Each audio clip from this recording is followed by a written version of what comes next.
کە کرا جارە هیچ ئەوە زەمە عادەتەوە گەمە قۆڕەکەیە کراکن لێ دەزانێت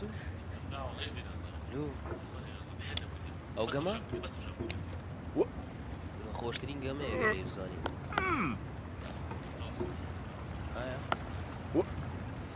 کراکن ێجا من هەتا سەتا چلم بڕیەوە گەمە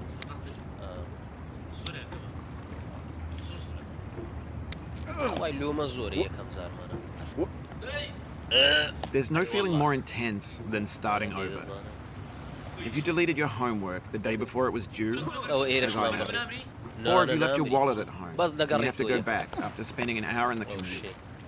If you won some money at the casino and then put all your winnings on red but it came up black. If you got your best shirt dry cleaned before a wedding and then immediately dropped food on it. If you won an argument with a friend and then later discovered that they just returned to their original view. Starting over is harder than starting up.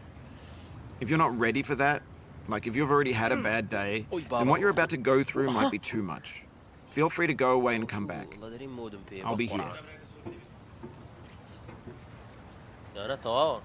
Alright, thanks for coming with me on this trip. I'll understand if you have to take a break at any point. Just find a safe place to stop and quit the game.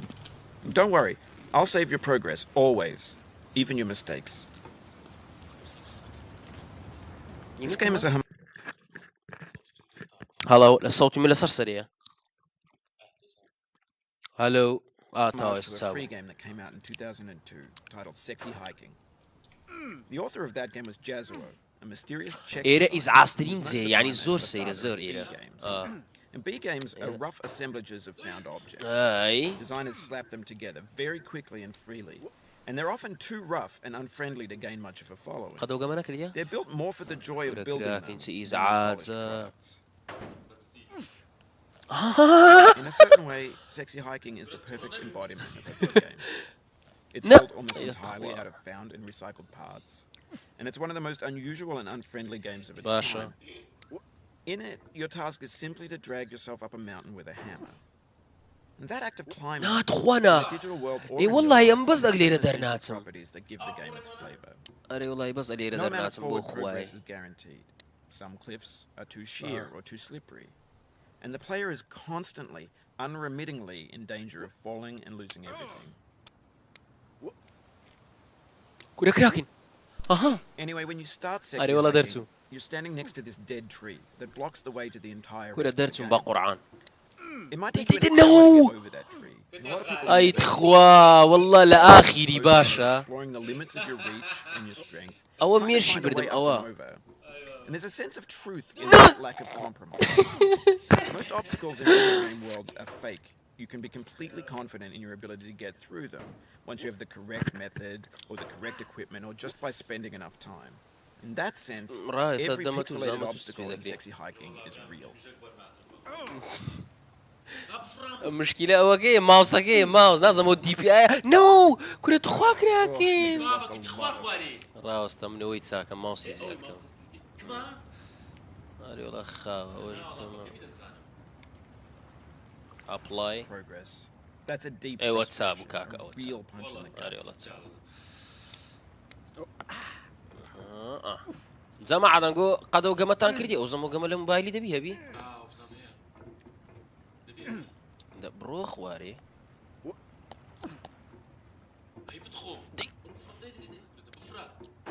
ناتي ناس زور سيرة ايه باز ايه قرصة هذا بيها قيت اوي باب الرو كورا ناكي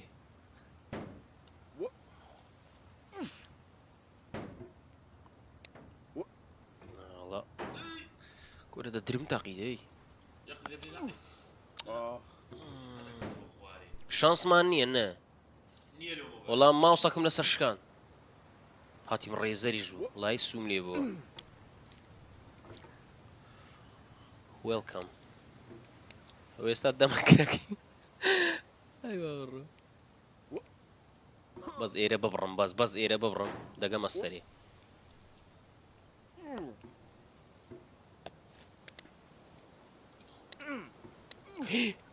كورة وي باب الرو أري والله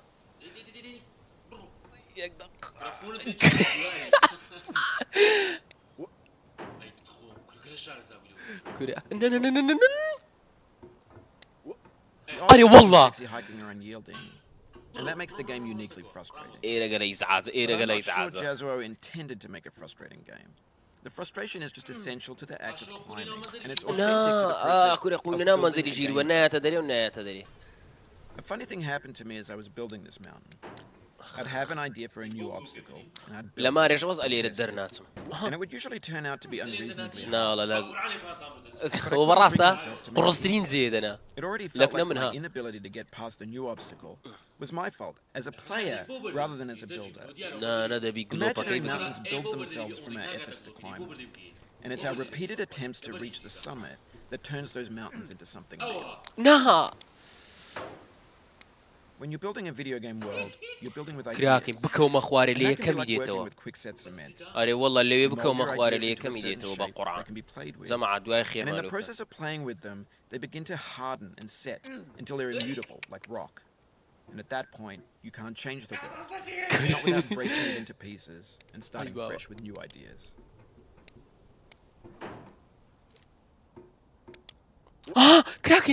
كراكن بقرعة درتم كوري يك مانجا لماري لو يردر ناتم يك مانجا كورا كليب كان والله يك مانجا لماري لي يردر ناتم داس خوش لبو دونيتك نو تشينا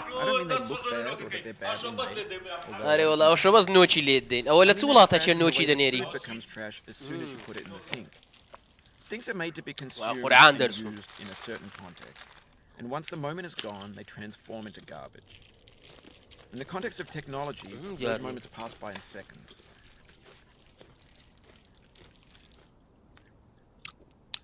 بريار ريكورد ممكن بقى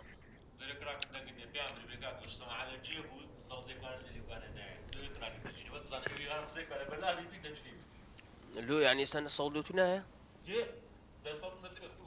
كما بيتسايكا ناطين لير سايكي ودوني تشكال نظم لير دنجيات على كل كاكا إيرا ما درسوان حتى سكسة إيرينا بردي ها بابا قرصترين قميو بس ديتا ريب أخوة ايوه كوريا ومن لماري بساعات قمم كردي ها ببي ساعات قالوا من اوهام بري اي والله يا سا بده مناطاني وند بي سري تصبيني يا بماوس يعني على بكي يا اخوان الاخوه خواري ديتو نايب كي يا خواري كاكا بروين عازرين عموتان عازرين زماعات وسيا مش ادمينم بس كومنت شو بكم هاتي مها لإيرا قابات دي في بي اني بيكي اولو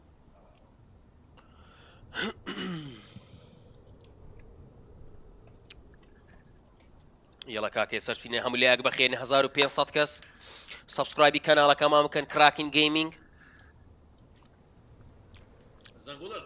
زنقولا كاش داقرن اقا عزيشتان لي بو سبسكرايبي منيش كان لاكي ايبو يلا عازري بروين كراكن اوي تاو كاين زايد صور داقرين اي بابا اها دبي فتكي تاها بتسيا بيش ازها كورة من عيوانم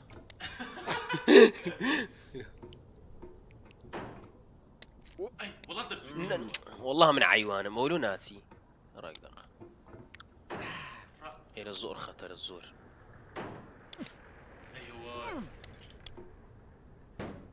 والله إلى الزور خطر بكوي يا خواري فلي من دستي أو قصدي والله أوي أري كاكا ده بروسري والله يبدو باندامبو أو جمال الزور قرة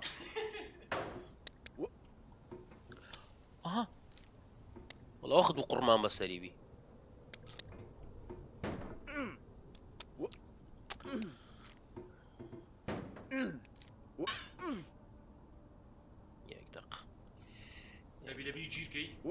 نا زور قر زور وقما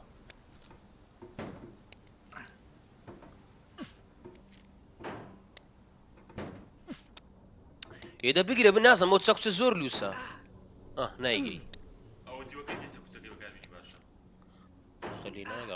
ولولا يا بابا دست راست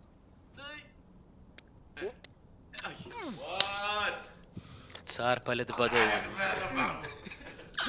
هاتو قماكين هاكي دفعوا يوكو دبي kraken.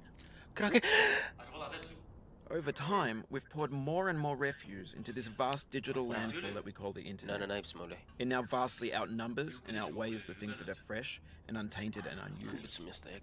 When everything around us is cultural trash, trash becomes the new medium, the lingua franca of the digital age.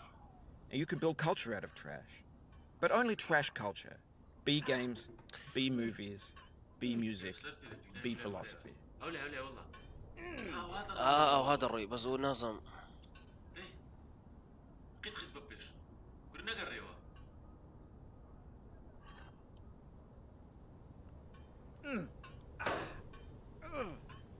Maybe this is what digital culture is.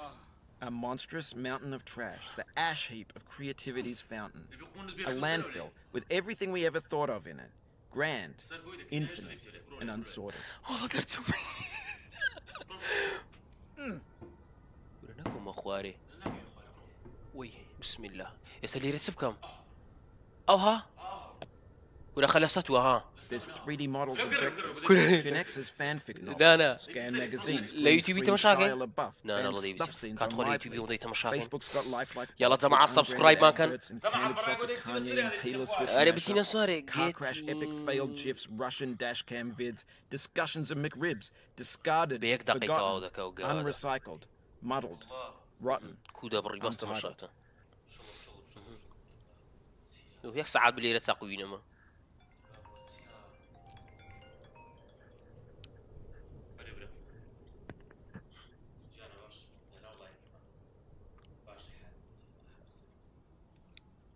ها كراكن استكا ها تماشا دستا چیه گوتت بڕۆستەرێن نەچووم ئەها ئەی بابا ئەوە چیەوە ئەوە دەبی سڵۆ مۆشنی لۆ پێکەینەوە بە قورعانم چاوم نەیدیت ڕاستە با سڵۆ مۆشنی لۆ پێکەم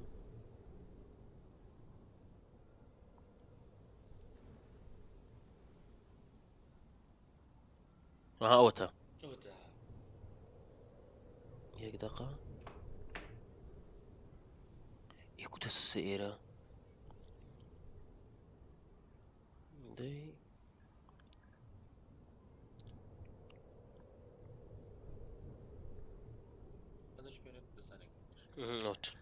تەماشاکو بەس دەکەی تەماشا زۆری زەعازە زۆر یەکسەر ئەولایە دەگری و دەستە ئەولایە ئەولایە دەگری و دەستە ئەولایە بڕۆ سەرەوە کورە کراکین هونەوە زۆر قورسە تەمەی خودێ ناوی گەمەکەی لە دیسکریپشنیە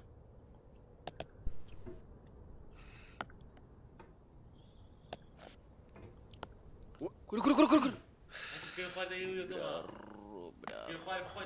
باش نایە بچمە خانیەکەی ئەولای ئەخ ئەوە یەک گورناوە هەو نەبوو ئەوە بە ئەوەی گەمەی دەکا یعنی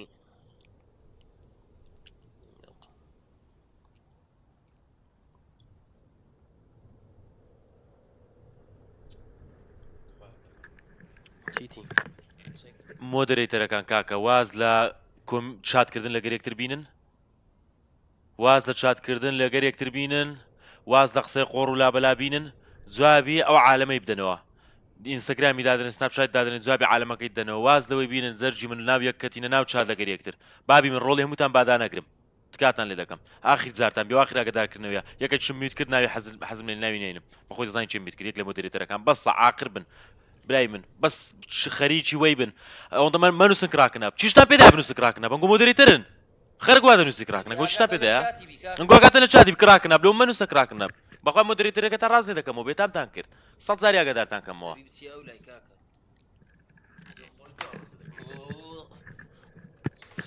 جەماعە دەی بچینە ئەولای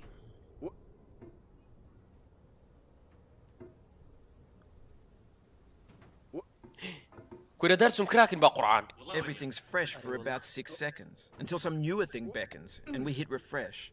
And there's years of persevering disappearing into the pile, out of style, out of sight.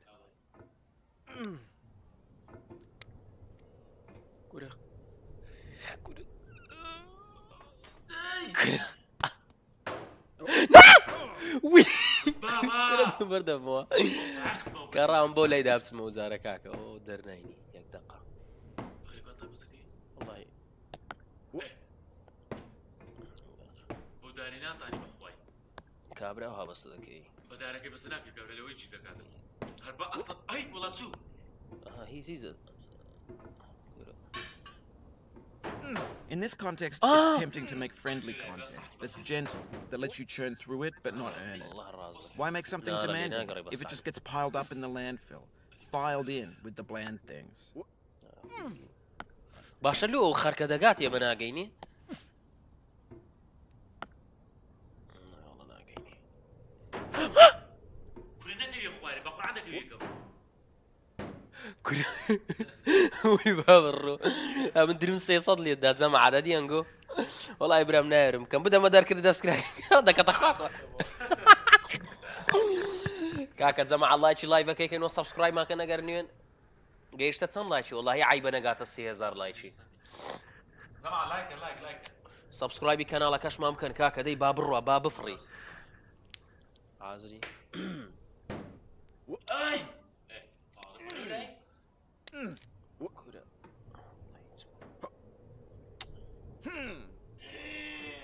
برا مرو دريو اقداري دكيو خواري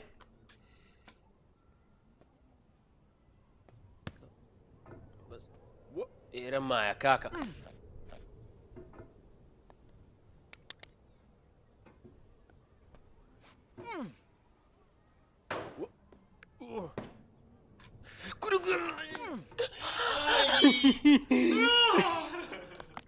كري وي اوه كراكن نو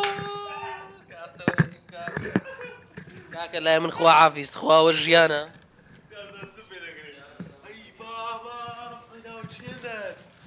هاتيم أميت هاتيم أميت فرداو چندر أخيك دقة أو ها ديجري لا دوك ميدان مقرب بس هو بس هو بس ماس أي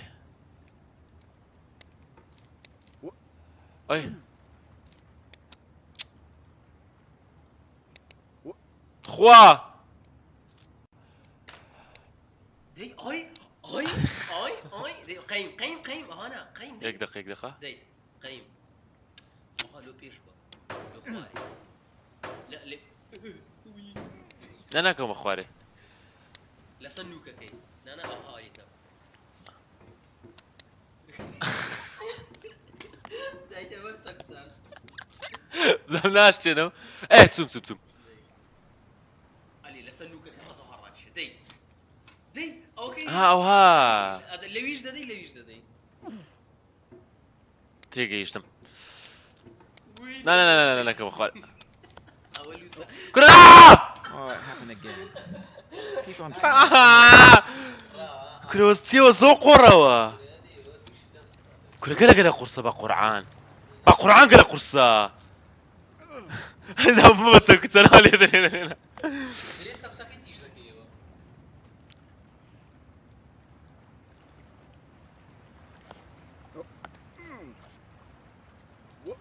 والله زور قرصة والله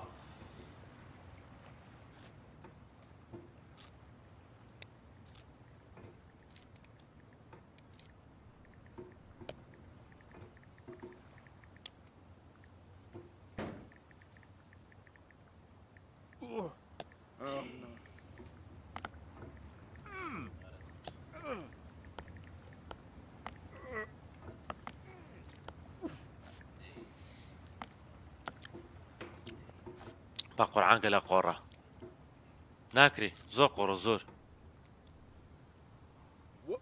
أو استك أهلي لكي ئەوە بڕۆ هەی بتخۆم یەقل والله بەتەڵ والله کورەوە بە حاتم لەکوان دەرناس دەبیتە بری لەسەکەم بە قورعان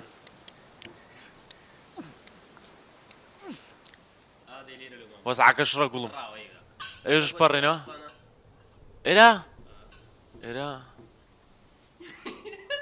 جەماعە جێتان لێ گوتی ئێرە ئاسانە چی قسەی وای کردیە کورە کاکە من نەمدای بکەو یەخوا یا الله یا الله کاکە This thing that we call failure is آخر یەک دقە ئەم دیزاینی گەمەکەی نازانم گەمە دەکری بەخوای فکرەکەم وەرنەگرتێشتان دەستم فکرەکەی وەرنەگرتیە والله قورسا ئێ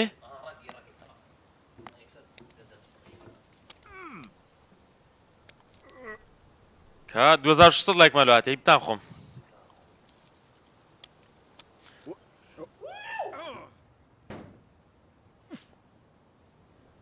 والله لای فولێش دێ بە قورعانگە لە جوانە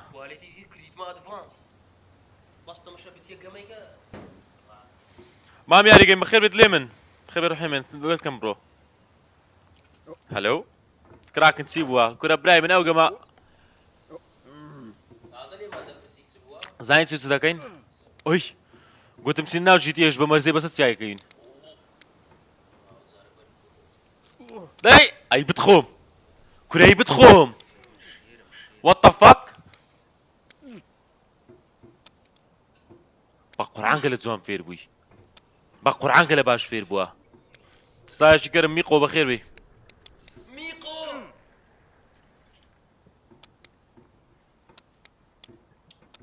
دەی ئەرێ وەڵڵا دەی یەک زایدکە هەی بتخۆم وەڵا ناتخۆم دە پرۆگەیمەر بەخێر بێ برام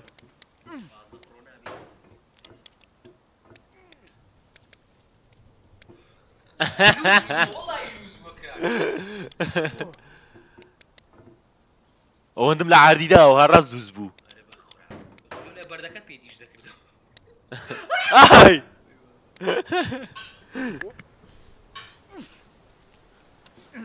ئۆماگا تۆکسیک بەخێر بێت زەرگم یاڵا تۆکسیک شواب بکەینە مۆدەرێتەر تو بیرۆزە جەماعە تۆکسیک بۆ مۆدەرێتەر پاشەوەی کە چەندین مانگ تقریبا چەند مانگەکە و کوڕە لایڤی دەکەم و ناو لایڤی ناستە دەرێ هەر ناو لایڤی ناستە دەرێ بەچ دەزانم ناستە دەرێ بەردەوام کۆمنتی دەکا ئۆمایگاد تۆکسیک لێ بۆ مۆدەرێتەر ئەوانەی کە دەیانێ بنە مۆدەرێتەر ئەو کەسانن کە ناو لایڤ ناستنە دەرێ بەردەوام لە گەرمادا من دەیان ناسمەوە کە بەردەوام کۆمنت دەکا لە گەرمانە قسەی جوان و شتی جوان و زیرەکە ئەوانە دەکرێنە مۆدەرێتەر ئەوە چت کرد سەرم لە قوڕێنە کاکە با بچێ ناستێکمانی برام ئەو دەزانێتی ناو جیتیەی خوا وەرە